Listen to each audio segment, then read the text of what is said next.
Hi, I'm Luke with The Gamer, and this is a beginner's guide to Diablo 4.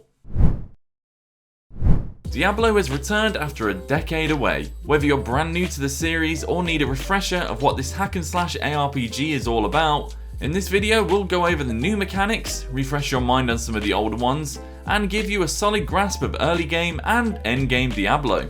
We'll go over early game mechanics and take a look at other stuff like crafting, salvaging, farming, and then move on to tips for the endgame, such as the new Paragon board and build crafting. So let's get into it. First of all, you need to pick your class. This is perhaps the most fun but also most daunting part of starting Diablo 4. Will you actually enjoy the class you've picked? Do you want to stick with it forever as your main? And how can you know which one you want to play? Diablo 4's 5 classes are Druid, Necromancer, Rogue, Sorceress, and Barbarian, and they're all very distinct from each other with massively varied playstyles. The first class you pick will most likely be your main, as it will level up while you complete the campaign for the first time. However, don't worry too much about being stuck with this character forever if you don't enjoy it. Diablo works on a seasonal basis, and you can start new characters during a new season without having to complete the campaign again. That being said, you still want to make the right choice for your first playthrough, and you can check out class gameplay on YouTube, or check out a detailed guide on thegamer.com that covers the fundamentals of each class to give you an idea of what to expect when you play them. And once you've picked a class and customized your character, you'll be asked a simple question if you want to play in hardcore mode or not. In normal mode, if you die, then nothing happens. You'll just return to the last checkpoint and your items lose some durability. However, in hardcore, when you die, your character is gone for good. Hardcore is only recommended for experienced players, or perhaps for a new character further down the line during seasonal play. You'll also pick between World Tier 1 or World Tier 2, and there's been a lot of discussion around this in the past few days, but here's how we see it. World Tier 1 is easier, doesn't impact the loot you get, and allows for a much quicker leveling experience, while World 2 is harder, so it's better for if you're playing in a group. Ultimately though, you should play this game however you want. It might seem reductive to say this, but this is the first new Diablo game in over a decade. Diablo has always been about builds, which in Diablo 4 are a combination of skills and later on after level 50, the Paragon board. Early on you will earn experience, which will unlock various nodes on your character's skill tree. These can be used to unlock new sections of the skill tree, building towards various active skills, and eventually an ultimate skill. This is the fundamental makeup of your character's playstyle. Later in the game you'll have to deal with the Paragon board, which is where things get much more complicated. Diablo 4 is teeming with resources from the moment you start your campaign.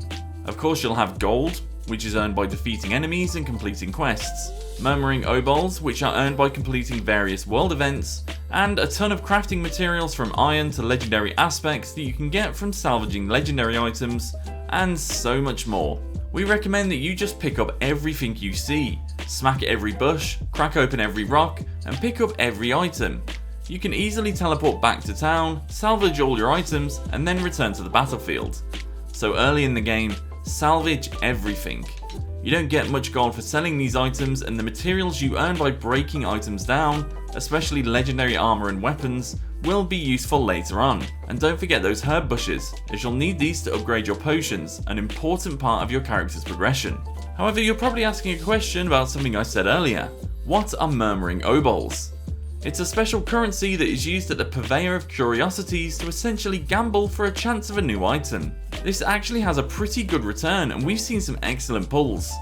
Murmuring obols also have a stack limit, so you will need to spend them at some point.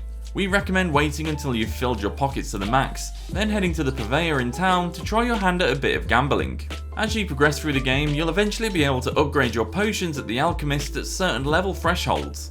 You'll need specific materials to do so, and rather than head out to collect more, make sure that you are collecting everything as you go.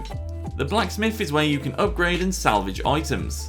Salvaging items is usually recommended until late game, and upgrading shouldn't be done early as item replacement rate is very fast. Lastly is the occultist, which allows you to extract legendary aspects and imprint them onto other weapons or armor. This will be important later on in the game. The main campaign will steer you through character progression, and there are multiple ways to play. You can rush through the main quest and then come back later to complete side quests, or you can do everything and be super thorough on your first playthrough. It's completely up to you. At level 15, however, you will receive a quest that is unique to your class, and we recommend heading over to complete these ASAP. And you can also develop your characters by finding Altars of Lilith. These are collectibles that are dotted across every map in every region. They can be collected for passive boosts for each and every character on your account. Some players might go out of their way to collect all of these at once, but the best way is to grab them as you complete each region. There's also the Renown system. As you complete each region, you'll earn something called Renown. You can earn Renown by completing world events, clearing dungeons and cellars, and overall mastering that area's quests and collectibles. Renown will grant you extra skill points, so it's very important that you try to make the effort to complete as much as you can in each area. Strongholds are level gated areas that you can also complete for extra rewards and new dungeon unlocks, while Helltide is an open world event that will spawn for players who are in World Tier 3, where multiple enemies will spawn in waves. Next is the Codex of Power. This is a collection of special unlocks that you've earned for different classes, and you can earn these upgrades for any class when you complete specific dungeons. But it makes sense to hunt down the unlocks that are most beneficial to your class, making these dungeons a priority to complete during your first run. You may also encounter world bosses. These are large-scale multiplayer events that spawn at set times during the day. They offer powerful and reliable rewards, so you shouldn't miss these if you're at the correct level to partake in them. So there's our beginner's guide to Diablo 4. If there's any advice you've got, then leave it in the comments below, and check out thegamer.com for more.